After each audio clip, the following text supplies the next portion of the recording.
오늘 본문의 내용은 예수님께서 마지막으로 기도하시는 장면입니다. 그러니까 예수님께서 그 공생의 시작은 40일 동안 광야에서 금식하며 기도하는 것으로 시작하셨습니다. 그러니까 예수님의 마지막도 이 제자들과 함께 겟세마네에서 기도하심으로 마지막을 보내십니다. 우리 본문 39절 말씀을 좀 보시면요,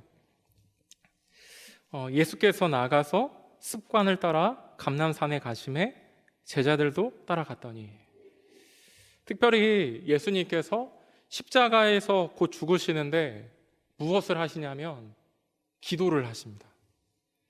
성도님들은 힘든 일 앞두고 무엇을 하시나요? 저는 근심과 걱정과 염려로 가득할 때 뭐 하나 살펴보니까 잠을 자더라고요. 그러니까 잠을 자는 이유는 근심과 걱정과 염려를 맞닥뜨리고 싶지 않아서죠. 그러니까 예수님에게 있어서 십자가를 지는 것은 두렵고 피하고 싶은 길입니다. 근데 예수님의 마지막에 어떤 모습을 보여줬는지 살펴보는 것은 굉장히 중요한 것 같습니다. 우리도 비슷한 경험을 하면서 살아가기 때문입니다. 성경이 우리에게 증언해 주기를 주님은 인간이 경험할 수 있는 모든 것을 체휼하셨다라고 기록하고 있습니다. 인간이 경험하는 희노애락을 예수님께서 경험하시고 예수님이 어떻게 반응하셨는지를 성경에 기록해 두었다면 그것이 우리에게 주는 메시지가 무엇이냐면 우리도 그렇게 살았으면 좋겠다라고 하는 바람이 거기에 있는 것은 아닌지 생각하게 됩니다. 사람들은 괴로울 때 원망하고 힘들 때 불평합니다. 하소연하기 위해서 누군가를 계속 만나기 원합니다. 내가 맞닥뜨린 현실을 잊기 위해서 어디론가 떠나기도 합니다. 근데 예수님은 그런 방식을 취하지 않으셨습니다. 괴로운 문제, 염려와 근심되는 문제를 앞두고 예수님은요, 기도하셨습니다. 가장 중요한 순간에 기도할 수 있다는 것은 평상시에 아주 작고 사소한 것이라도 기도하는 습관이 없다면 할 수 없는 일입니다.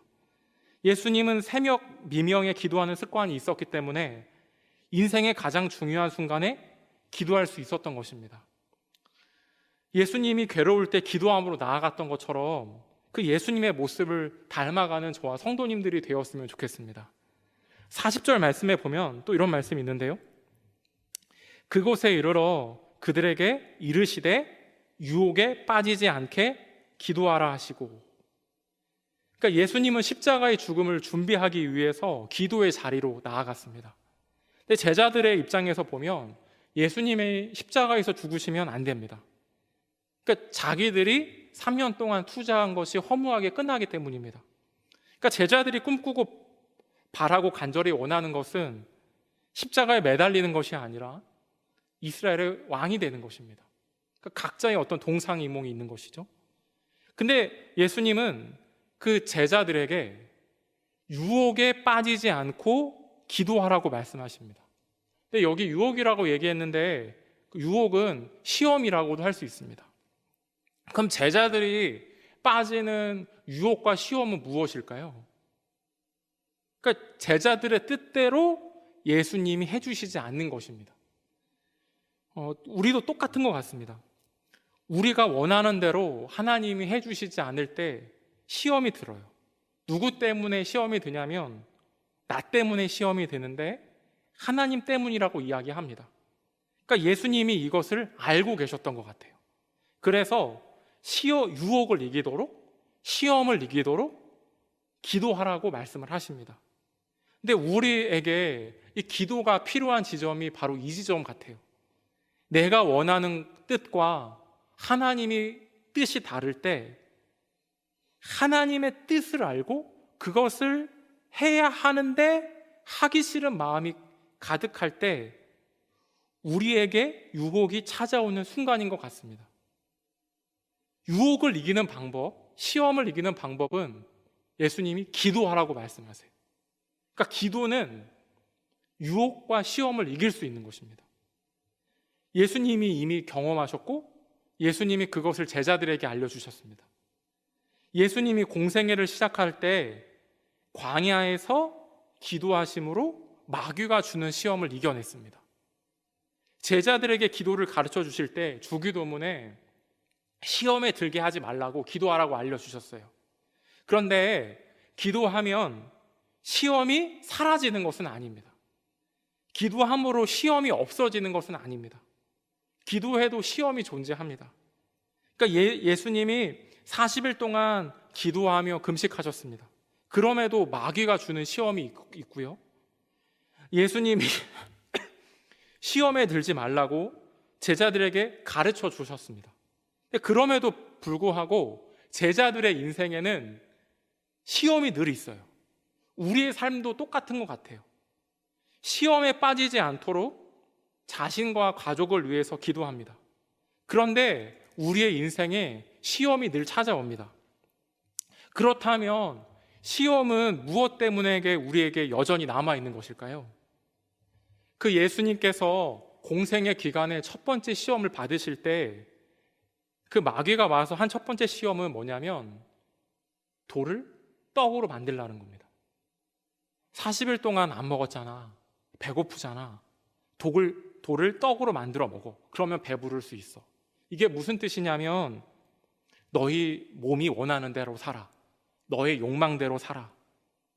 라고 이렇게 시험해요. 그때 예수님께서 이 시험을 어떻게 이기시냐면 말씀으로 이기십니다. 사람이 떡으로만 사는 것이 아니라 하나님의 말씀으로 산다. 근데 이 마귀가 시험을 할 때 예수님이 기도하셨던 게 아니에요. 바로 그때 기도한 것이 아니라 기도하셨던 예수님께서 시험을 이기도록 떠오르는 말씀이 있었던 거예요. 나에게 찾아오는 배고픔보다 바로 그 순간 하나님이 나에게 말씀하신 말씀이 더 크고 강력하게 역사한 것이죠. 그러니까 중요한 것은 기도한다고 시험이 없어지는 것은 아니라는 것입니다. 만약 기도했는데 시험이 없어졌다고 하면 그거는 주문입니다. 기도할 때 생기는 변화는 기도해도 시험이 존재하지만 시험을 대하는 내가 바뀌는 겁니다. 그러니까 기도의 유익은 뭐냐면 환경과 상황이 바뀌어지는 것이 아니라 환경과 상황을 대하는 내가 바뀌는 것입니다. 그러니까 유혹을 이기는 사람으로 시험을 빠지지 않는 사람으로 변화될 수 있는 길은 뭐냐면 기도하는 거라는 거예요. 아마도 우리는 일평생 살아가면서 하나님 나라 가기까지 기도합니다. 하나님 나라에 가면 기도가 없을까요? 아마 또 하나님과 대화하는 어떤 기도는 있을 거예요. 근데 우리가 일반적으로 기도할 때 뭐를 해주세요, 뭔가 부탁하는 청원의 기도를 많이 합니다. 근데 그런 의미의 기도는 없을 것입니다. 왜냐하면 하나님 나라는 부족한 것이 없기 때문입니다. 하나님께서 뭔가 부족해서 구하며 살아가는 기도는요, 이 땅을 살아가는 시간에만 할 뿐이라는 거예요. 그러니까 이 땅에서만 할 수 있는 거죠. 그러니까 생각이 바뀌어야 된다라는 겁니다. 그러니까 이 땅에서만 할 수 있다면, 여기서만 할 수 있다면 기도는 의무가 아니라 특권인 거죠. 이 측면으로 생각해 보면 기도하는 것은요, 어렵지 않습니다. 유혹을 이기는 사람이 되는 것, 이 땅에서 여기에서만 할 수 있는 것이기 때문입니다. 시험을 이기는 사람이 되는 것, 이 땅에서 여기에서만 할 수 있는 것이기 때문입니다. 그러므로 오늘 예배 나온 저와 성도님들이 기도하는 특권의 사람이 되시기를 주님의 이름으로 간절히 축복합니다.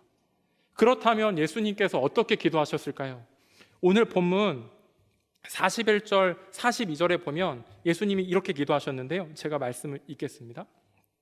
그들을 떠나 돌 던질 만큼 가서 무릎을 꿇고 기도하여 이르시되, 아버지여, 만일 아버지의 뜻이거든 이 잔을 내게서 옮기시옵소서. 그러나 내 원대로 마시옵고 아버지의 원대로 되기를 원하나이다 하시니.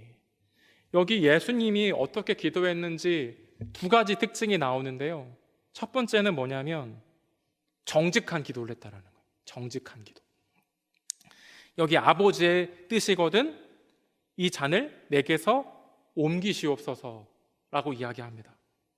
그러니까 예수님에게도 십자가의 길을 걸어가는 것이 고통스럽고 어려웠던 것 같아요. 우리의 인생 가운데에도 하나님께서 우리에게 주신 십자가가 있습니다. 그 십자가를 벗어버리고 싶습니다. 근데 예수님은 그것을 어떻게 이겨내셨냐면, 하나님, 나 힘듭니다. 그거 지나갔으면 좋겠습니다. 솔직하게 기도했다라는 거예요. 근데 우리가 기도할 때 이런 마음은 있지만 예수님처럼 기도하지는 않는 것 같아요. 예를 들면, 하나님, 그 사람이 싫어요 라고 생각하지만 그 사람 싫다고 기도하지는 않는 것 같아요. 하나님, 그 사람 미워요 라고 생각하지만 이런 기도 하기 어려운 것 같아요. 근데 특별히 시편을 보면서 위로받는 것은, 시편에는요 정직한 기도가 많아요. 다윗의 기도를 보면, 하나님, 그 사람의 인생이 사라졌으면 좋겠어요. 다윗의 기도도 정직했고 예수님의 기도도 정직했어요. 그러니까 우리의 기도 또한 정직해도 괜찮지 않을까요? 하나님은 정직한 기도에 반응하는 분이기 때문입니다. 근데 예수님의 기도는 이 정직한 기도로 멈추지 않고요, 한 단계 더 나아갑니다. 그게 성숙한 기도로 나아가는데, 그 말씀이 42절 하반절 말씀에 있어요. 42절 하반절 말씀에 보면, 그러나 내 원대로 마시옵고 아버지의 원대로 되기를 원하나이다 하시니. 그러니까 성숙한 기도로 나아갔다라는 거예요. 아이들이 태어나서 자라나는 것처럼 기도도 자라나는 것 같습니다. 아이들이 맨 처음에는 뭘 달라고 하지만 시간이 지나면 부모님과 대화가 가능한 수준이 됩니다. 그리고 더 아이들이 크면 그 부모님의 마음을 수용하고 포용하게 되는 것처럼 기도도 마찬가지인 것 같아요. 청원 기도로 시작됐지만 시간이 지나면서 예수님의 기도가 어떻게 바뀌냐면, 제가 원하는 것이 있지만 하나님이 원하시는 것이 있으면 그것을 그대로 했으면 좋겠습니다. 그러니까 하나님의 뜻을 수용하는 기도로 나아갔다라는 것입니다. 근데 생각해 보면 정직한 기도는 하기 쉬운데 예수님처럼 성숙한 기도하는 거 어려운 것 같아요. 그러니까 왜 예수님께서 왜 이렇게 성숙한 기도를 하셨을지 곰곰이 생각해 봤습니다. 예수님이 하나님의 뜻을 몰랐을까요? 예수님이 십자가를 져야 한다라는 것을 몰랐을까요? 근데 왜 예수님은 이런 기도하셨을까요? 하나님의 뜻과 나의 뜻이 부딪히니까 이런 기도, 성숙한 기도 하시는 거죠. 우리가 기도하기 싫은 지점이 이런 지점인 것 같아요. 분명히 말씀을 통해서 하나님의 뜻이 무엇인지 알겠는데 내가 생각하는 것과는 달라가지고요, 자꾸 기도의 자리를 피하게 되는 것이죠. 그런데 예수님은 전혀 다른 모습을 보이셨다라는 거예요. 그러니까 성숙한 하나님의 사람이 된다라는 것은 나의 뜻과 하나님의 뜻이 다르다라는 것들을 내가 알 때 그것을 피하는 게 아니라 그것을 직면해서 나의 뜻을 내려놓고 하나님의 뜻을 수용하는 사람이 된다라는 거예요. 그럼 예수님은 그 십자가의 길, 걸어가기 쉽고 두렵고 무서운 길인데 십자가를 어떻게 지고 있냐면, 십자가는 내 힘, 내 능력으로 십자가를 지는 게 아니라요, 기도함으로 십자가를 지고 나아가는 거죠. 우리의 삶 가운데 인생에 무거운 십자가가 있습니다. 근데 십자가는 어떻게 보면 하나님의 뜻과 나의 뜻이 다른 모든 지점이라고도 할 수 있을 것 같습니다. 근데 하나님이 뜻을 보여주신 것을 우리가 수용하고 받아들이고 그것을 행하려면 예수님처럼 기도하는 것이 필요하지 않을까요? 나에게 주신 그 무거운 십자가를 기도로 지시는 저와 성도님들 되시기를 주님의 이름으로 간절히 축복합니다. 근데 그 마음을 가지고 기도할 때 하나님이 우리에게 해주시는 것이 있는데, 오늘 본문 43절입니다. 43절에 보면 이렇게 기도해요. 이런 말씀이 있습니다. 천사가 하늘로부터 예수께 나타나 힘을 더하더라. 천사가 하늘로부터 예수께 나타나 힘을 더하더라. 하나님의 뜻을 놓고 하나님의 뜻을 붙잡기 위해서 기도하는 순간 성령께서 역사를 베풀어 주시는 거예요. 성령께서 도우시는 기도는 하나님 이거 할까요? 저거 할까요? 이것을 선택해야 될까요? 생각하고 고민하는 기도가 아니라요, 하나님의 뜻이 그것인데 그것을 할 수 있도록 우리가 기도하며 나아갈 때요, 성령께서는 우리의 기도를 도우시는 줄로 믿습니다. 성령께서 도우시면 어떻게 기도하게 되냐면 44절 말씀해 보면 이렇게 기록하고 있습니다. 예수께서 힘쓰고 애써 더욱 간절히 기도하시니 땀이 땅에 떨어지는 핏방울 같이 되더라. 그러니까 지금 성령의 능력이 힘입어서 기도하고 있는데, 그러니까 예수님의 기도가요 더 강력해졌다라는 거예요. 여기 첫 번째 예수님께서 기도할 때 그 정직한 기도보다 두 번째 기도하는 그 성숙한 기도보다 더 간절하고 강력하게 기도하는 거예요. 그 예수님께서 기도하시는데 왜 더 간절하고 강력하게 기도할까요? 그 이유는요 간단합니다. 그 이유는 우리의 경우를 놓고 보면 되는데, 우리가 눈을 감고 기도하면 모든 것을 할 수 있을 것 같습니다. 그런데 현실의 문제 돌아오면 하기 싫은 마음이 더 강하게 들 때가 많은 거예요. 그러니까 예수님은 더 간절히 강력하게 기도하는 이유는 뭐냐면 그 마음을 더 꺾기 위해서 기도하는 거예요. 우리는 언제 기도하냐면, 간절히 기도하냐면 내가 원하는 것이 있을 때 간절히 기도하는데, 예수님은 어떻게 기도하시냐면 내가 원하는 것 때문에 더 간절히 기도하는 것이 아니라 내가 원하는 것을 꺾기 위해서 더 간절히 기도하는 거예요.